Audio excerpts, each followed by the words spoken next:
Cricket নিয়ে সবার কাছে একটা উদ্বেগ এবং এবার অনেকে বলছেন দেরি হয়ে যাচ্ছে, কিন্তু পিচ তো প্রায় তৈরির পথে। তো কবে থেকে শুরু হচ্ছে খেলা, কেমন চলছে প্রিপারেশন আপনার?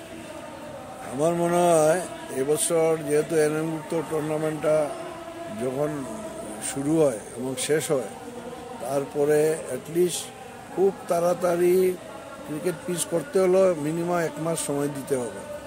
প্রথম কথা হলো আগের মতো তো নয় যে মেটে খেলা, হ্যাঁ, মাটি ফেলে রোল করে তারপর আপনার খেলা শুরু করা যায়।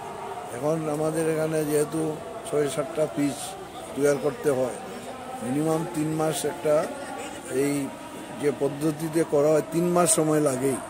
তদুপরি এবছর রামবেয়ারা না থাকায়, ওর বাড়িতে অসুবিধা থাকায় জেনারেল সেক্রেটারি এবং গ্রাউন্ড সেক্রেটারি আমাকে বলে যেন একটু ক্রিকেট পিচটা দেখার জন্য। আমি আসার পরে দেখলাম যে মেথডে আমি এবার অ্যাকচুয়ালি একটু নতুন মেথডে এই ক্রিকেট পিচটা তৈরি করছি।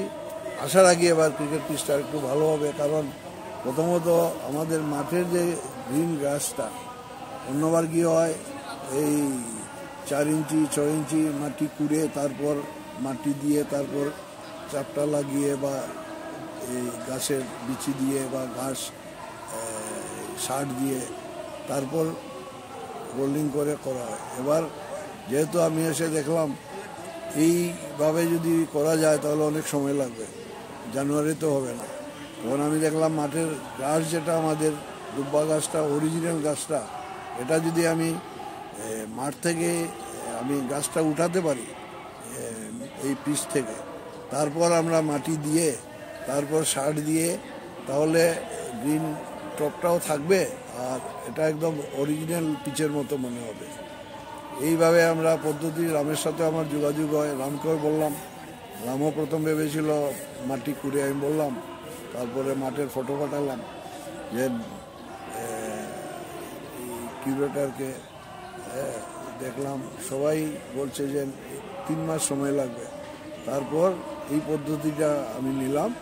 এখন ঘাস প্রচুর উঠে আসছে এবং এখন মাটি দেওয়া হচ্ছে। আপনি আসলে আপনি নিজে দেখতে পারবেন, 2 দিন হলো মাটি দিয়েছে, গাছ কিভাবে উঠছে। আমরা গাছের মধ্যে আবার আমরা সার দিয়েছি, তারপরে এটা ফার্টিলাইজার, এটা জিনিস আছে যেটা গাছটা গ্রিন করা যায়। এইভাবে আমরা পদ্ধতি চালিয়ে যাচ্ছি। এখন পিচের কাজ তো চলছেই, আর আউটফিল্ডও অনেক ক্ষতি হয়ে গেছে, ওগুলোও করতে সময় লাগবে। যদিও 30 ইয়ার্সটা যদি ভালোভাবে হয়ে যায়, তাহলে আশা রাখছি তো ফার্স্ট উইক অফ জানুয়ারি খেলা শুরু করতে পারবে। ধন্যবাদ। ধন্যবাদ। মেনটেনটাও করতে পারবে। আচ্ছা, রামবেরা বাইরে ছিলেন, এখন কি আসছেন? হ্যাঁ, রামবেরাও চলে এসছে ওর বাড়ি থেকে, আসায় সুবিধা হয়েছে। কারণ এগুলা 2টো মাঠের কাজ চলছে, ওগুলো দেখাশোনা করছে। এবং রাম সাথে আমরাও কাজ করেছি, এর আগে তো আমরাই পিচ বানাতাম, সুজিত দত্তগুপ্ত, আমি, তারপর চন্দনও মাঠে সাহায্য করত।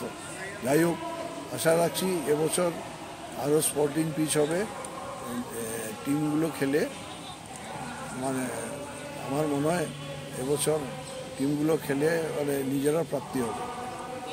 ধন্যবাদ।